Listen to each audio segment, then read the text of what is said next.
Hello, students. Welcome.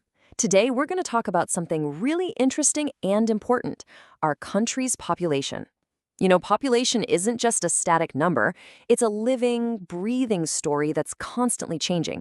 So let's dive in and try to understand the story of India's population growth together.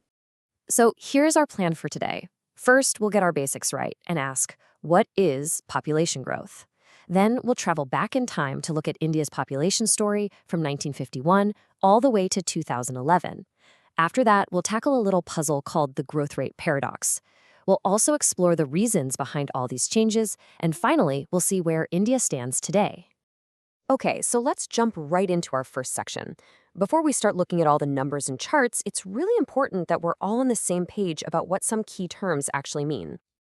So what exactly is population growth? Well, in simple terms, it's just the change in the number of people who live in a country. And we measure this change over a specific period of time. For example, in India, our census happens every 10 years, so we look at the change over that one decade. Now, there are two main ways we can look at this change. The first is called absolute increase. This is very straightforward. It's simply the total number of people that have been added. To find this, we just take the population from a later year, like 2011, and subtract the population from an earlier year, like 2001. Simple. The second way is the annual growth rate. Now, this tells us about the pace, or you could say the speed, at which the population is growing. It's usually a percentage. So if we say the annual growth rate is 2%, it just means that for every 100 people, 2 more people were added to the population that year. So one tells us how many, and the other tells us how fast. Okay. Now that we have these two ideas clear in our minds, let's look at the real data. Let's start our journey through the decades of India's population story, beginning in 1951. Okay, have a close look at this table. It's packed with information from our censuses. Let's focus on that last column, the annual growth rate. See what happens from 1951. It was 1.25%. Then, in 1961, it jumped to 1.96. By 1971, it was 2.20, and it peaked in 1981 at 2.22%. So for 30 years, the rate of our population growth was steadily climbing up and up.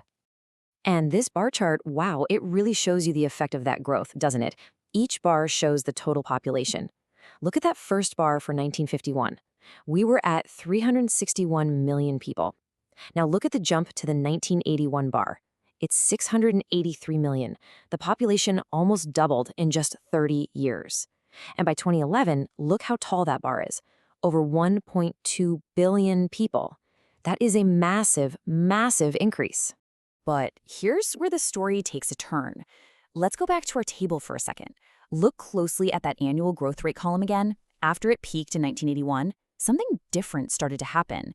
It began to go down to 2.16% in 1991, then 1.97% in 2001, and all the way down to 1.64% by 2011. So the rate, the speed of growth, actually started to slow down. And this brings us to a really fascinating part of our lesson, something we call the growth rate paradox. A paradox is like a puzzle, and this data gives us a very interesting puzzle to solve. So, I want you to think about this. If the rate of growth, the speed, has been getting slower and slower since 1981, then why did we still add more than 180 million people between 2001 and 2011? That's a huge number.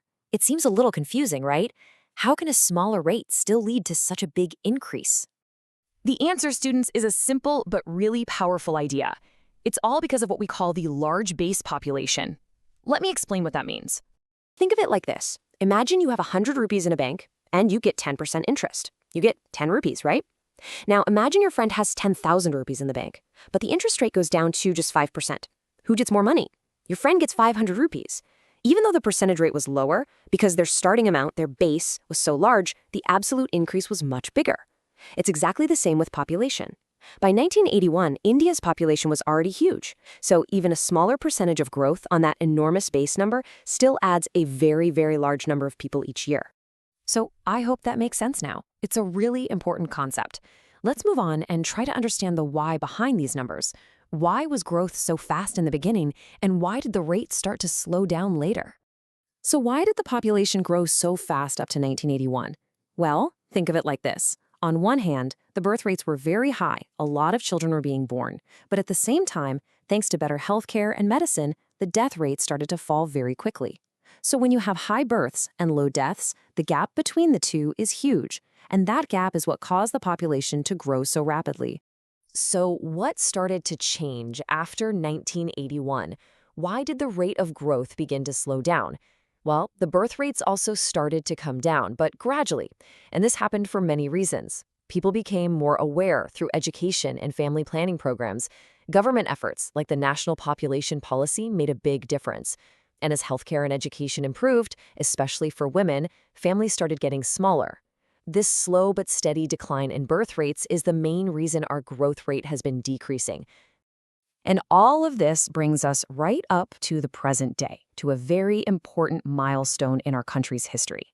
Even with that slowing growth rate, the large absolute number of people being added every year eventually led to something major happening on the world stage. And this fact is the perfect example of that large base idea we talked about. Because we were adding so many people every single year, in 2023, India officially surpassed China to become the #1 most populous country in the entire world. That's a truly significant moment in our history. All right, everyone, so let's do a quick recap of everything we've covered today. First, we learned that population growth can be measured in two ways, the absolute number and the annual growth rate. Second, we saw the trend in India, fast growth until 1981, and then a slowing growth rate. Third, we solved our paradox. A lower rate on a large base still gives you a big absolute increase. And finally, we understood that the reasons for these trends are all about the changing balance between birth rates and death rates. Before we finish, I want to leave you with one final thought. Understanding all of this isn't just for a geography lesson. It's absolutely essential for us to plan our country's future. It affects everything, our schools, our hospitals, our jobs.